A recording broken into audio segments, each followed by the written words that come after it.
लोकसभा की कार्रवाई के दौरान भाजपा सांसद निशिकांत दुबे के कथित विवादित बयान को लेकर भिवंडी में शिवसेना गुट आक्रामक हो गया है। दुबे के विरोध में उनके बैनर पर जूते मारो आंदोलन किया गया। लोकसभा की कार्रवाई के दौरान भाजपा सांसद निशिकांत दुबे पर आरोप है कि उन्होंने एक चर्चित अभिनेता की आत्महत्या के मामले का अप्रत्यक्ष संदर्भ देते हुए शिवसेना के एक प्रमुख युवा नेता का नाम लिया। बताया जा रहा है कि यह बयान बाद में आधिकारिक रिकॉर्ड से हटा दिया गया।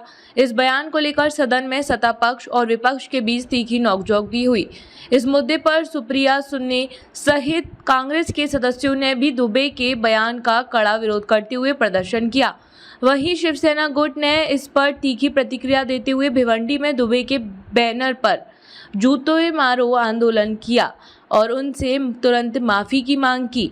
इस पूरे घटनाक्रम के कारण लोकसभा का माहौल तनावपूर्ण हो गया और इसके राजनीतिक असर भी देखने को मिल रहे हैं। चप्पल मारो आंदोलन निशिकांत दुबेला जो शिवसेना उद्धव गट तर्फे आयोजन केलेलं आहे। खरं म्हणजे निशिकांत दुबे हा भगवा हा भैया याला कशातली काय कळत नाही आहे। सूट फक्त ठाकरे कुटुंबियांवर यांची टीका करण्याचं असं चालू असतं।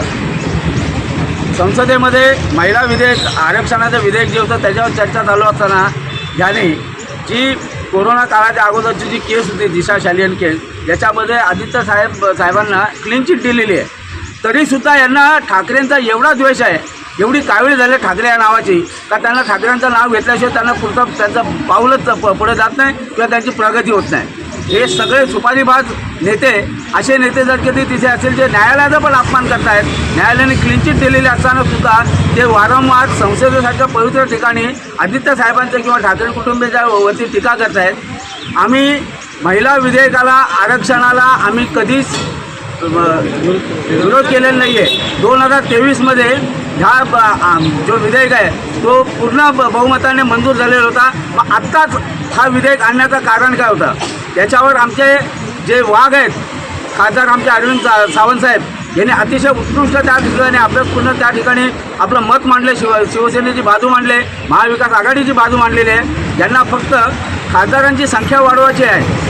मग जर किती तुम्हाला महिलांच्या बाबतीत एवढा हे आहे तर तुम्ही तुमच्या पक्षामध्ये तुमच्या जवळ 243 ते 246 खासदार आहेत, त्यातनं यांच्या महिला खासदार किती आहेत? फक्त 30 ते 31 खासदार आहेत। म्हणजे त्यांची टक्केवारी फक्त 12.90 अशी काहीतरी टक्केवारी त्यांची येते।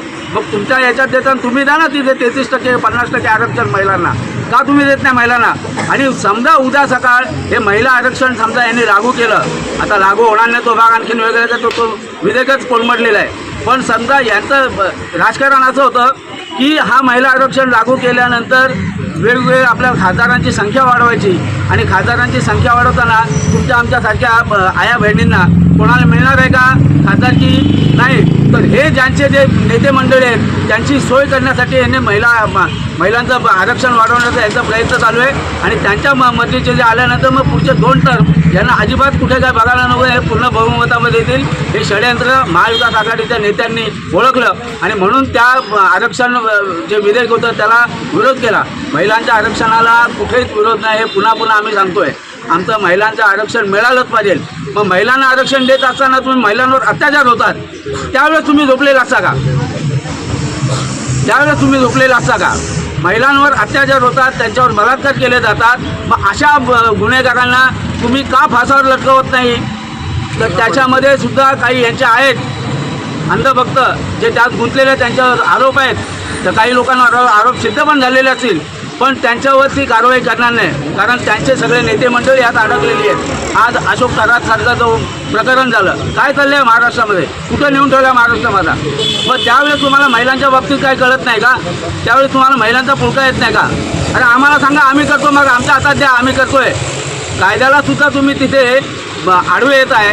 आपले आजपर्यंत त्या अशोक खराच्या प्रकरणामध्ये चाकणकर असो किंवा इतर कोणी असो त्यांची चौकशी होतं, त्याच्यावर हे होत नाही। कसला महिला आरक्षण तुमचं आणि कसलं तुम्ही नारी शक्ती म्हणताय? नारींना तिथे संरक्षण मिळालंच पाहिजे। अशा बलात्कारी लोकांना फासावर लटकवलंच पाहिजे। त्यांच्याकडून संपूर्ण माहिती काढून जे संबंधित कोणी असतील त्यांना सुद्धा आत टाकलं पाहिजे, त्यांच्यावर केसेस दाखल झाल्या पाहिजेत। ते दोषी झाले तर त्यांना सुद्धा फासावर लटकवलं पाहिजे। हीच महिलांची खरी शक्ती त्यावेळी जागृत होईल असं मला वाटतंय। जय जवान आज आम्ही इथे उद्धव बाळासाहेब ठाकरे या पक्षाच्या वतीने आणि सर्व भिवंडीचे तालुका असो, जिल्हा असो आणि शहर कार्यकारिणी असो, शहराच्या वतीने आज आम्ही इथे सर्वजण निशिकांत दुबे यांच्या तीव्र निषेधासाठी उभे आहोत. कारण काल झालेल्या संसदेमध्ये निशिकांत दुबे यांनी जो आदित्य साहेबांवर जो आरोप लावला, हा कोरोनाच्या काळातला जो विषय होता तो आता काढायची काही गरज नव्हती. ह्या संसदेमध्ये हा विषय काढून निशिकांत दुबे यांची अक्कल गुडघ्यातच आहे हे त्यांनी सिद्ध करून दाखवलं आहे. आणि नक्कीच आज या ठिकाणी आम्ही सर्वजण आज आम्ही इथे उद्धव बाळासाहेब ठाकरे या पक्षाच्या वतीने आणि सर्व भिवंडीचे तालुका असो, जिल्हा असो आणि शहर कार्यकारिणी असो, शहराच्या वतीने आज आम्ही इथे सर्वजण निशिकांत दुबे यांच्या तीव्र निषेधासाठी उभे आहोत. कारण काल झालेल्या संसदेमध्ये निशिकांत दुबे यांनी जो आदित्य साहेबांवर जो आरोप लावला, हा कोरोनाच्या काळातला जो विषय होता तो आता काढायची काही गरज नव्हती. या संसदेमध्ये हा विषय काढून निशिकांत दुबे यांची अक्कल गुडघ्यातच आहे हे त्यांनी सिद्ध करून दाखवलं आहे. आणि नक्कीच आज या ठिकाणी आम्ही सर्वजण शिवसेनेच्या वतीने आज त्यांचा तीव्र निषेध करत आहोत. धन्यवाद.